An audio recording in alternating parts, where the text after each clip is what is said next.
ایک ایسی رات جس رات کے اندر انسانی زندگیوں کے بارے میں بہت اہم فیصلے کیے جائیں گے۔ کون مرے گا اور کون جیے گا، اور کون اس دنیا میں ایک نئی زندگی کی شروعات کرے گا، اور کون اس دنیا کو چھوڑ کر اس دنیا کو الوداع کہے گا۔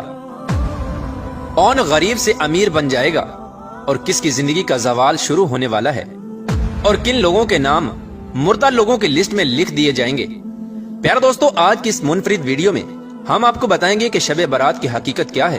اس رات میں نامہ اعمال کیوں تبدیل ہوتے ہیں،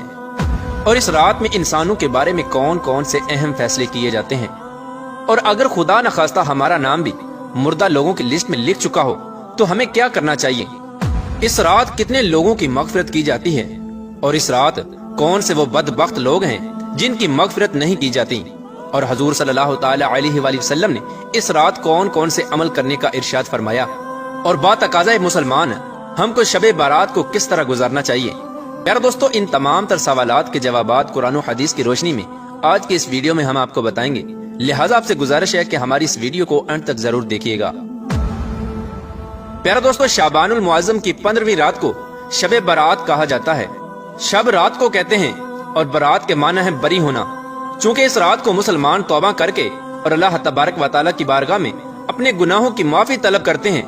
اور اللہ تبارک و تعالیٰ کی بارگاہ میں اپنے گناہوں کو چھوڑنے کا عہد کرتے ہیں، تو اللہ تبارک و تعالیٰ اپنی رحمت کے صدقے بے شمار مسلمانوں کو جہنم سے نجات دیتا ہے، اس لیے اس رات کو شب برات کہتے ہیں۔ حضرت عطا بن یسار رضی اللہ تعالی عنہ بیان فرماتے ہیں کہ لیلۃ القدر کے بعد شعبان کی 15ویں رات سب سے افضل رات ہے۔ پیارے دوستو، آپ کو بتاتے چلیں کہ شب برات فرشتوں کے لیے اللہ تبارک و تعالیٰ نے عید کا دن مقرر کیا ہے۔ جس طرح کہ اللہ تبارک و تعالیٰ نے زمین پر رہنے والے انسانوں کو 2 عیدیں عطا فرمائیں، اسی طرح اللہ تبارک و تعالیٰ نے آسمان والوں کے لیے بھی 2 عیدیں مقرر کر رکھی ہیں، ایک شب برات اور دوسری شب قدر۔ انسان چونکہ یہ دونوں عیدیں دن میں مناتے ہیں، جبکہ فرشتے یہ دونوں عیدیں رات کو مناتے ہیں۔ اللہ تبارک و تعالیٰ نے ان دونوں راتوں کو فرشتوں کے لیے عید اس لیے مقرر کیا کیونکہ انسان رات کو سو جاتا ہے، جبکہ فرشتے رات کو سوتے نہیں، وہ ہر وقت اللہ تبارک و تعالیٰ کی عبادت میں مصروف رہتے ہیں۔ پیارے دوستو، شب برات کے متعلق اللہ تبارک و تعالیٰ قرآن پاک میں ارشاد فرماتا ہے، قسم ہے اس روشن کتاب کی، بے شک ہم نے اسے برکت والی رات میں اتارا، بے شک ہم ڈر سنانے والے ہیں، اس میں بانٹ دیا جاتا ہے ہر حکمت والا کام۔ اس آیت کریمہ کی تفسیر میں مفسرین لکھتے ہیں کہ اس شب سے مراد شب قدر یا شب برات ہے، اور حضرت اکرمہ رضی اللہ تعالی عنہ اور دیگر مفسرین بیان کرتے ہیں کہ لیلۃ مبارکہ سے مراد شب برات ہے۔ پیارے دوستو، اس رات کے اندر ان تمام لوگوں کی فہرست تیار کی جاتی ہے جو اس دنیا کے اندر زندہ رہنے والے ہوں گے، اور جو اس سال کے اندر مرنے والے ہوں گے، اور جو حج کرنے والے ہوں گے۔ ان تمام لوگوں کے نام اس فہرست کے اندر لکھے جاتے ہیں۔ اس فہرست میں درج ہونے والے ہر حکم کی تعمیل میں ذرہ برابر بھی کمی نہیں کی جاتی۔ حضرت عائشہ صدیقہ رضی اللہ تعالی عنہ بیان فرماتی ہیں کہ رسول اکرم صلی اللہ تعالی علیہ وآلہ وسلم نے ارشاد فرمایا، کیا تم جانتی ہو کہ شعبان کی 15ویں شب میں کیا ہوتا ہے؟ تو حضرت عائشہ صدیقہ رضی اللہ تعالی عنہ نے عرض کیا، یا رسول اللہ صلی اللہ تعالی علیہ وآلہ وسلم، آپ ہی ارشاد فرما دیجئے۔ تو نبی کریم رؤوف الرحیم صلی اللہ تعالی علیہ وآلہ وسلم نے ارشاد فرمایا کہ آئندہ سال میں جتنے بھی پیدا ہونے والے ہوتے ہیں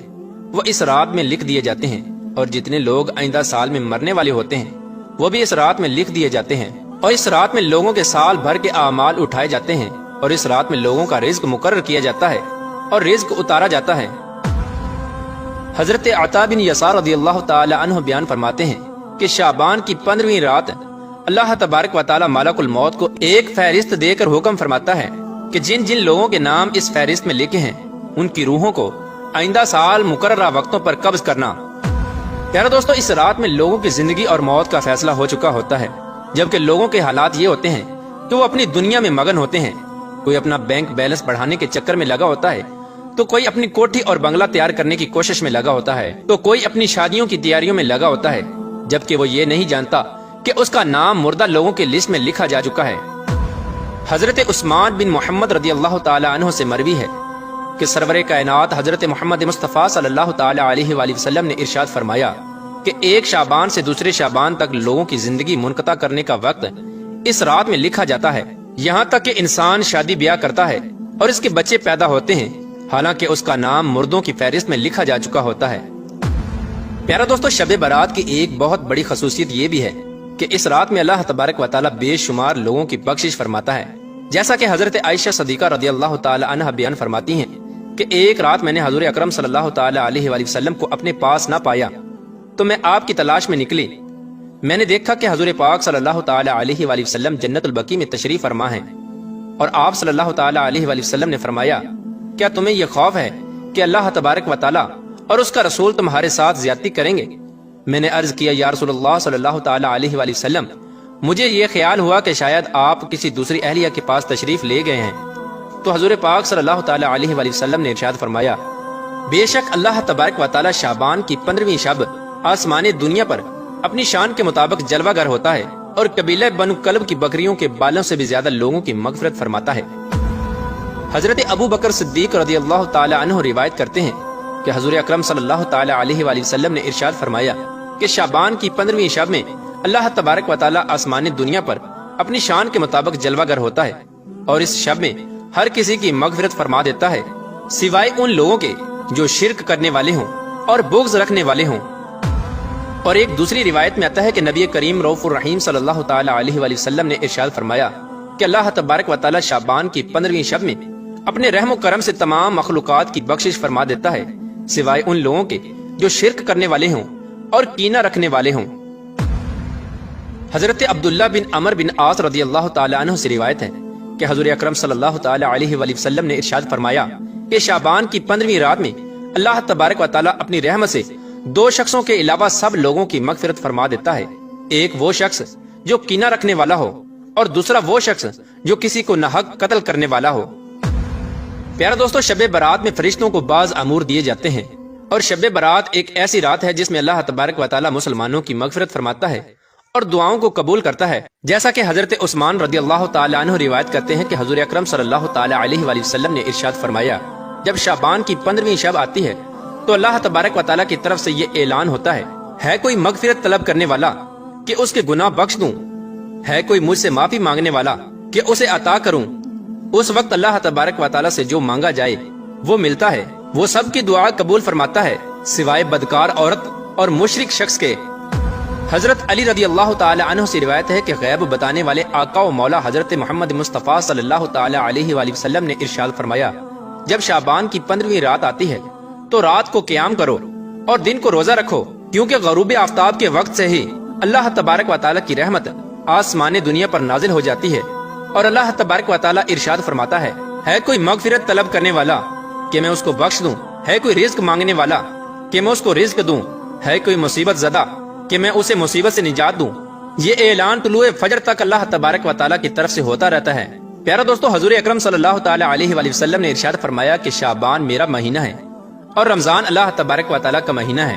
روایات میں آتا ہے کہ حضور اکرم صلی اللہ تعالی علیہ وآلہ وسلم ماہ رمضان کے علاوہ شعبان المکرم میں سب سے زیادہ روزے رکھا کرتے اور اللہ تبارک و تعالی کی عبادت کے لیے کمر بستہ ہو جاتے، اور حضور صلی اللہ تعالی علیہ وآلہ وسلم شعبان المبارک میں بہت زیادہ اللہ تبارک و تعالی کی عبادت کیا کرتے اور صحابہ کرام کو اس کی تلقین کیا کرتے۔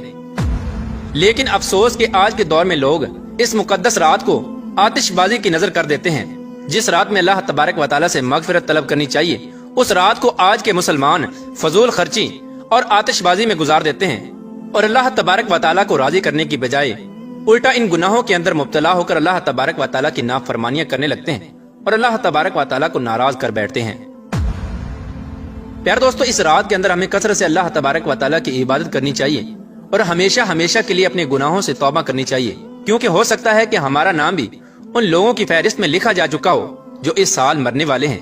ہمیں چاہیے کہ ہم اپنے تمام گناہوں سے توبہ کریں اور اللہ تبارک و تعالی کی بارگاہ میں اپنے گناہوں کی معافی طلب کریں۔ پیارے دوستو، شب برات کی رات کو اللہ تبارک و تعالی کی بارگاہ میں گزارنا چاہیے اور شب بیداری کرنی چاہیے، جیسا کہ رسول اللہ صلی اللہ تعالی علیہ وآلہ وسلم خود بھی شب بیداری کرتے اور دوسروں کو بھی شب بیداری کرنے کی تلقین فرماتے اور اللہ تبارک و تعالی کی عبادت کرنے کا حکم ارشاد فرماتے۔ اللہ تبارک و تعالی سے دعا ہے کہ حضور پاک صلی اللہ تعالی علیہ وآلہ وسلم کے بتائے ہوئے راستے پر چلنے کی توفیق عطا فرمائے اور حضور صلی اللہ تعالی علیہ وآلہ وسلم کی محبت کے اندر جینا مرنا نصیب فرمائے، اور اس رات کے صدقے اللہ تبارک و تعالی ہمارے